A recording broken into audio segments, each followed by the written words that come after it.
What's going on, YouTube? V here. So I know it's all about like OTMST and how it's getting bought out, how the market's shifting on that card because Skystrikers are playing that because they don't want to give up resources. Some are playing Twin Twisters and they kind of want to give up resources. It's kind of weird kind of mentality with that deck, depending on the version I guess you play.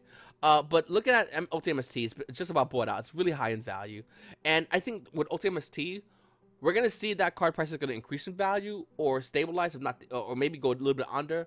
I might go a little bit under in the meantime until we get like YCS jersey. And if Skystrikers show a big showing on YCS jersey and we see MSC in that deck as part of the big showing, it's going to hold its value easily, if not go up in value. If it doesn't have a showing, obviously it's going to go down in value. But looking at Mystical Space Typhoon from Halted Mind, let me just refresh the page real quickly. Mystical Space Typhoon from Halted Mind, it's just about to be bought out. There's not many on the market right now. Besides the modern play, which I hate talking about, it's around $16 for Ghost MST. 16. After that one sold, you're thinking around $20 for a playset. After that $20 for a playset is done, they're $50 for Ghost MST. That's almost the same value as the OTMST. So that's being bought out like right now. There's also the dual terminal MST, something nobody's really looking at. It's over here in the bottom because there's a lot of other versions of MST that people can consider. But looking at dual terminal MST, there's not many of these left as well. There's about a total of 15 pricings. And there's about 2 pages. I mean, you still got a wall 10 over here. You know, you got 2 over here. There's still a bunch left, and the bombs are, one second, the bombs are roughly around like $5. So it's up to you if you want to, like, you know, if you want to get cheaper MST, it's nicer. I like to do it myself. Those are the ones kind of getting bought out as well. Those are the ones slowly getting bought out in general. I keep going back and talking about it. We're seeing just cards like Genix Online still maintain a high price. Blue Eyes recently got bought out and then started getting listed back down. It was like less than $1, and you're seeing Blue Eyes over here for like 10s. Genix Controller sending was with Undyne. Dark Magician's another card that was like less than $1 getting bought out. Why the fuck are Drama's worth anything? I'll never know in my life. Cyber Dragon Terminal was bought out and now it's coming back down, so you can kind of get Cyber Dragon DTs if you really want it. The collector's card over here got bought out and now it's coming down. Is DT1, boys. DT1. And like I said, look at the pricing. 15, 11, 10. You're not seeing like 43 and 53 like some of these other pricings of these other cards. This is not many DT1 cards.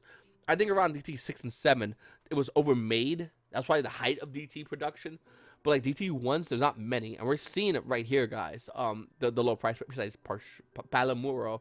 But we're seeing not many over here, guys. So it's up to you whether you want to go get in on some of these. It's called like DTMST, which are pretty nice. I own 2. I need to get a 3rd one. Up next, let's talk about Dark Savers. Because the other day I talked about Dark Savers in the booster box. It was like $78, I think it was. I could be wrong. It's roughly around, I think it was around $78, maybe $66. Somewhere around the low range.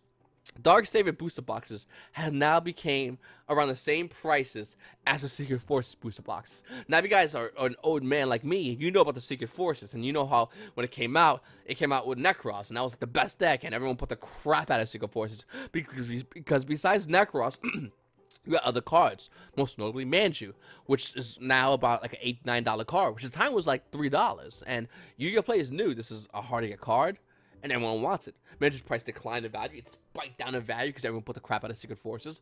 And now look at it right now. And a lot of YuGiOh players are doing the same thing with Dark Savers because there's a lot of great cards, man. I mean, even better than that other side I just mentioned.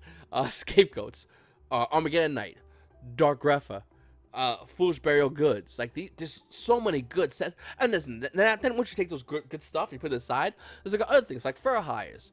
And if you guys didn't watch my pack opening video that day, put it engage. But if you didn't watch my pack opening video, got some pretty interesting news on Fur Hires. I don't want to mention the name of the store, but evidently there's a store that's well known that has a lot of players that you definitely, if I say even a player's name, you'll probably know. But they went over and bought out a bunch of Fur Hire stuff. They're investing in Fur Hires. A big name store. I don't want to mention the store, guys. And they're investing in Fur Hires. And YCS jerseys coming up. And I wouldn't be surprised if we see players represented by that store play solely Fur Hires. If not all, a majority play Fur Hires. And if Fur Hires tops in that, we're gonna see what happened when Insectors back in the day after the ban list, where like Insector Horns were like $2. I think it was Shonen Jump or YCS of Rhode Island. I was at that one where like Insector Hornet was like $2, and all the vendors were buying them for $1 because they were all in on the vendors. And then at the end of the day, they were selling the Hornets back for 20s back to the players. It was really happening. And I think with Fur Hires and this set, in this situation particularly, we might see Fur Hires do the same thing. We might see pro players go out and play for hires. And we might see for hires all of a sudden be top YCS jersey. And everyone goes, for hires are amazing. And what will happen? Well, the store that bought all the fur hires will not sell them. I know for a fact all the German fur hire cards were bought by this one from a vendor from the store. They bought all of them. I also know that the store is going around buying everything fur hires and has currently pulled fur hires off their shelves online, digitally speaking. With that said, fur hires looks like it's going to be money. That's what I'm trying to say. We know Skystrikers is money. We know for a fact. Winter Anchor, which was a $35 card, is now around $50 to $55. Engage is $100. It went down a little bit. It was like 109. Now it's like 101. But still, it's like a $100 card. Like, we know that there's money in this set. And then there's vampires. And if you see my deck profile, you know, out of nowhere, I think I like I built a deck, and I'm like, this is kind of fun. And if you want to, please check out the deck profile. But this set has everything. Everything. And no fluffles. So you know it's good. It's amazing, guys. And its boxes are going for about $100 a box. Basically, a box equals Engage. If you don't pull Engage in a box, you're not making your money back. You get Engage or 2 Widow Anchors. Now, if you bought cases of Dark Saviors, you're pretty much guaranteed to make your money back easily, depending how much you pay for the cases. Some case prices vary. I know stores charge upwards, what, $6.50 per case, maybe? I don't know. I never sold a case of YuGiOh. I usually sell my boxes. Box average price is around $75. That's a fact. And actually, around me, there's a shop that still sells boxes for $75. Lucky me, you know, being Kentucky. But like major places like New York, you're probably gonna be paying $90 plus a booster box of Dark Saviors. And I wouldn't be surprised you go to regionals or maybe this upcoming YCS in Jersey and paying and seeing these prices around $90 plus for Dark Savior boost boxes. It's pretty crazy. Up next, Dark Resonator Dual Terminal Preview 1 got bought out. It was $1 in the market price, guys. Yeah, no, it's like $39. Now, it's kind of weird for me because I like dual terminal stuff. Preview stuff's kind of awkward, but because it's awkward for me because you got DT Preview, which is like $38, and then you got DT1, but there's so many, it's 39 cents. Whoever did this buyout just missed DT. Like, if you're going to do a buyout on the previews, you have to buy out DT1. You just have to. They go hand in hand. It's I don't know. This is a weird buyout. It also came out Starfire Rail, which is, the Starfire Rail and Epic Dome was not that bad. But, yeah, I don't know what that was all about. Ghost Battle Haunted Mansion. People have been talking about it constantly on the YuGiOh Mark Watch Facebook page. I know it covers this card every now and then. I kind of wanted this card. It was like 35, and now it's like 56, and I don't want it anymore. Let's talk about it real quick, guys. It had a $45 market price. Price is showing up in value, guys. We're seeing it here for about $56. After that one's done, it's about $58, and then $59. Page bombs out roughly around a $60 price point for a Ghost Battle Haunted Mansion. It's starting to see some play. Here's my take on Ghost Battle Haunted Mansion. Sorry, there's no room in this castle. Ghost Battle Haunted Mansion. Let me explain. The main deck right now, in my opinion, is shifting. And besides Ash Blossom, which is a 3 of, unfortunately, Ghost Reaper Winter Cherries is the next 3 of. Think about it. If you're playing Sky Strikers, you want to Ghost Reaper Winter Cherries, you're pulling Sky Strikers, giving you the edge. If you're playing against Sky Strikers, you still want to Ghost Reaper Winter Cherries, one of their 2 targets. Ideally, the red chick, but if you can't do it, then the blue chick. I don't know the names yet. If you're playing against Ultra guys, hit Hexia. They can't combo off and just melt you in one turn. You're playing against Gokis, Ice Old Firewall. You're playing against Spirals. They don't run Ice Old. Maybe they do run Ice Old. But you got tons of targets, including Double Helix as well as Firewall Dragon. You basically want to try and ABCs for that random ABC guy, because ABCs evidently dick on Sky Strikers, I've been told. So you got all these great targets. Mechaba. So why is Ghost Reaper Winter Cherries not in the main deck? Well, the funny thing is, it's starting to come in the main deck. We're starting to see deck profiles roll out, and you're seeing Ghost Reaper Winter Cherries in the main deck. And even though Ghost Reaper Haunted Mansion is a great card, beautiful artwork by the way, it's not worth $56. It was even worth $35. Remember when I was talking about $35s? I'm like, I don't want to spend $35. It's a lot of money. $56 is way too much money for this card. It's overhyped, and it will decline in value. I guarantee you. I'm moving forward with D-Barriers on the card that everyone just magically forgot about. Everyone magically forgot about D-Barrier. Now, the Rage and Vengeance for Unlimited is about $6. It's still kind of high, $7 market price. The Mega 10 ones are going for like $4. The commons are like $2 and $3. And even though these might seem high, they're really not. You see, once Konami is done with this kind of weird meta we're in right now, where everything's like linked dot deck, and you don't side D-Barrier anymore because Pendulums are evidently dead, supposedly, maybe, kinda. I still cherry target, you still want to cherry target the Pendulums. You just have to do it. But besides all that jazz, D-Barrier is a great card. And I think after Link format's gone, or maybe after Nationals, we're going to have new decks come around, like, I don't know, Cyber Knight Horizon with the Cyber Dragon decks that use fusions all day long. This card destroys that deck. And I think there's other decks going to be coming around that might utilize things like Synchros and Exceeds. Even though Links will always be in our decks now because of Link Zones, thank you, Master Rule 4, I still think these other decks are going to be viable. And with that said, you're going to want to hold on to your D-barriers and not sell them. And if you don't have D-barriers, or maybe you sold your D-barriers, good for you. You still kind of want to pick these up. I always say go for Invasion Vengeance, first edition.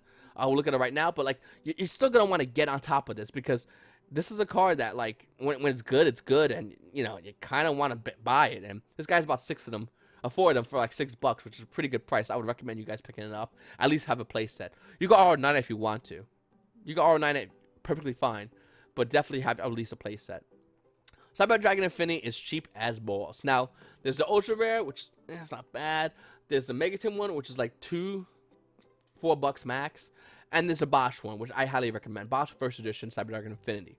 The price is stabilized. Market price is being around $5. Unlimited around $5 price points. Like you played, same thing. Around the $5 price points for this card. And I highly recommend you getting these. Now, let's say machines don't show viability. Let's say machines come out and you just can't do Cyber Dragon Infinity. Sorry, guys. It just can't happen. No big deal. It's still going to be good. Machines are still going to be on meta in the game of Yu-Gi-Oh! It always is. Back when like Machina was a thing. Anyone play Machina? Back when like that was a thing.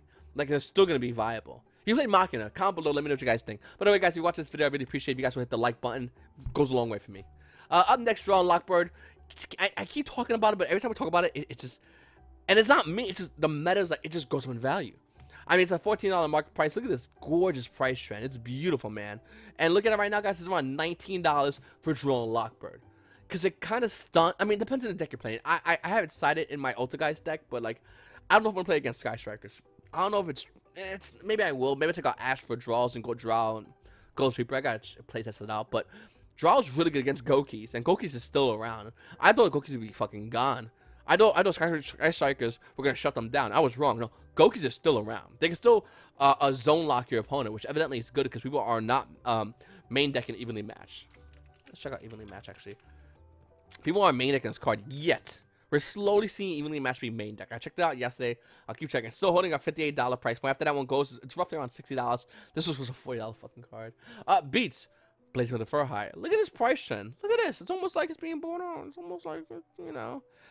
There's only one page up here on TCG Player, guys. You got a bunch of listing here, guys. It bombs out at $35. $35 from a $15 card, which was less than $15, by the way. Mayhem Fur High is the other money card in the set for Fur Highs if you wanted to know what the other... There's only 2 money cards. Everything else is easy to get. $10 market price pressure showing it going back down. Let's see. One page left. Bombs out at $20. And that store that was selling them is not listed here, by the way, so don't check.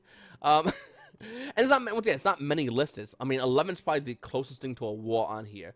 Mayhem's going up in value, and so is Beats. These cards, top deck YCS jersey, it's definitely going to be a money card. This is definitely going to be 35s, and it's going to be 20s if we're lucky. Moving forward, Zombie Master Structure first edition is $200. I just wanted to share that with you guys. I just wanted to share that with you because that's stupid. But it's $200. You got $200, you could buy this. There's no value, by the way. Let me click on this. There's like no value. Pot of Greed, $2 market price. It's no value. It's just collector stuff. Remember, Biseglo is still worth money, and it should not be. It just should not be. Remember, players, I understand you guys are really excited. You got your OT, whatever the fuck. It's money. You're excited about your OT. Where is it? This guy who's now 28, he was 35s. Where's the other guy? Where's the other one? Where are you? Get out of here. Yeah, your OT Dragoons, which are almost near hundreds. And he was almost near engaged price. Look at that. Almost near engaged prices. He's coming back down to the 82s. They're just going down in value. Like I said, they're going to go down in value. Because Members is a great deck. It's kind of like the Cockroach. Like, kind of like Burning Abyss. I was just grading every format. It randomly tops because... But I don't know, man. It's just not worth that much money. Laval Chain dual terminal is still high. I mean, it's averaging its market price over here in GT7. But when we look at Laval Chain, first edition near mint, it's like $5. It's under $5. And if you want to invest on a card, that would just on hyper speculation alone will go high in value. Secret Rare Hidden Arsenal 7 Laval change the card for you. It is the card nobody's looking at, the card nobody's talking about, because everyone's too busy in the new set, everyone's too busy in Cyberpunk Horizons, for Nationals. Nobody's looking at this card, and this card can easily come off the ban list. And I don't know if it'll show viability in the game. I don't know if it would show any competitive viability whatsoever. But I do know if it was to come off the ban list, this card won't be $4. This is a money card, and it's $4. Think about that. This is really high in value, and probably will hit about 30 if it was to come off the ban list. But this is like $4, and it'll hit about 20 easily. Check out that Gusta Emerald when that happened, when that little spike happened with that.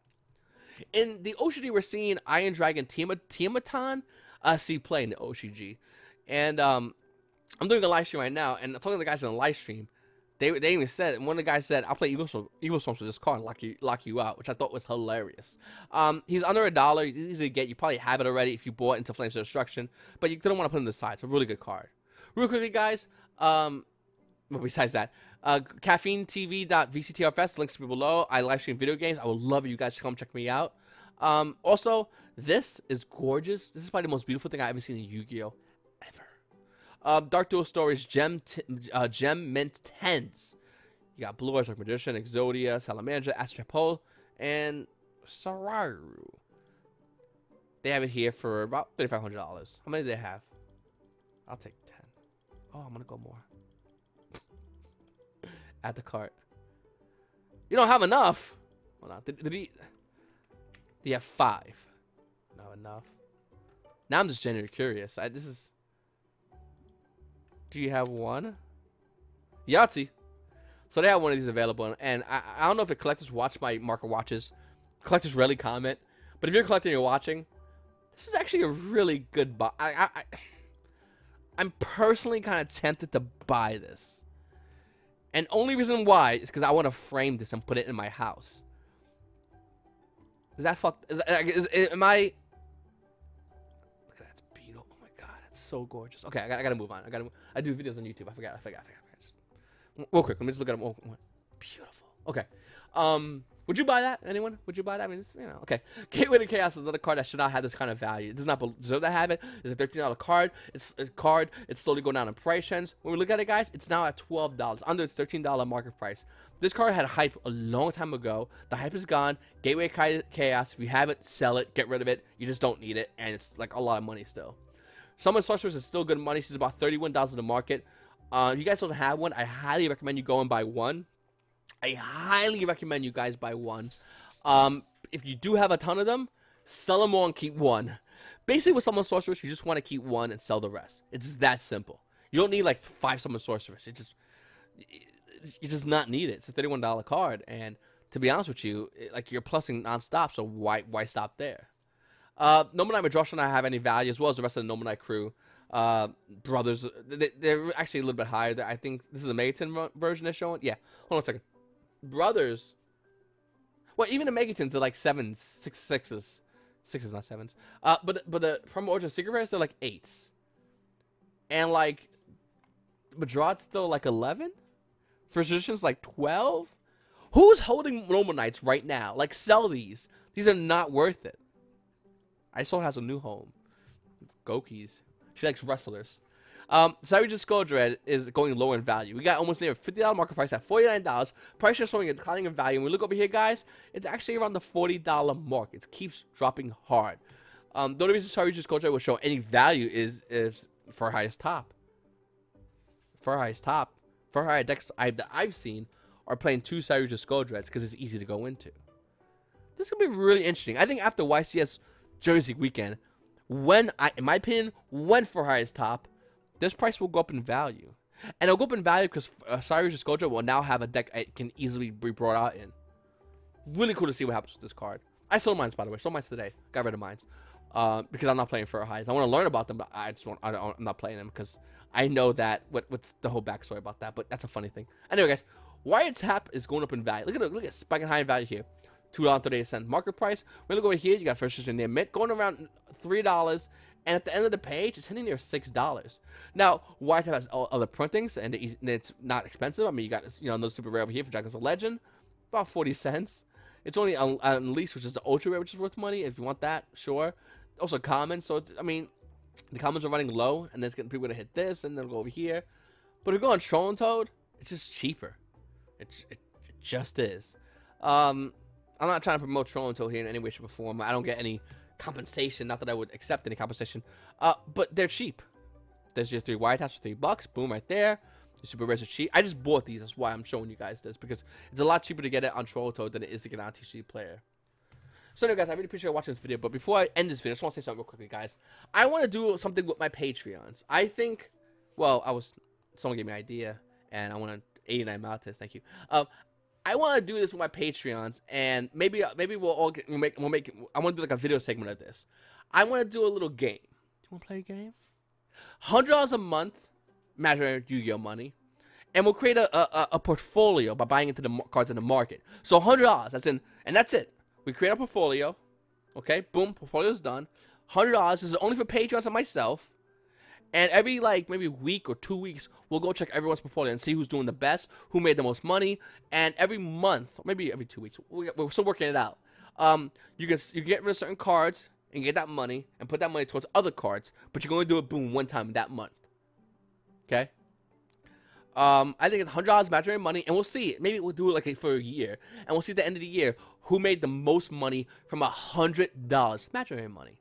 It's a fun thing to do, and we'll check it out, guys. And we'll look at everyone's cards. Once a month, we'll just boom, jam it. We'll check in on everybody and see what they're doing. It's imaginary money. It's kind of like Monopoly money with Yu-Gi-Oh cards, and we can see how everyone's doing. And I would love if you guys would comment below. Let me know if you like this idea or not. I love this idea. I'm in love with this idea. I want to make it a segment. I think you guys will really enjoy it and see, you know, the cards I choose that I invest in. Am I putting my imaginary money where my mouth is? And in this I am. And I think you guys would really like that and enjoy that. And it's something fun to do. And I think with that we can see if I make money, or if I $100 and then at the end of the month I have 20 and I gotta use that $20 to invest in the market to put towards it. Oh, another thing that'd be cool. We'll do $100, and let's say I get $98 with the cards. Well, that's it. $2 they're gone. And then in a month, that $98, if I didn't make no money, I'm screwed. You know? Or let's say that 98 became $100, $200, good to go. 98 became 50, whatever. But you don't get $2 back. Something cool like that. Anyway, guys, I would love to hear you guys' opinions on this one. Please make sure to comment down below. Hit the like button. I would love you guys all hit the like button. And as well, subscribe since you're right over there. Anyway, guys, your boy vctrfs got my videos. Guys, have a great day.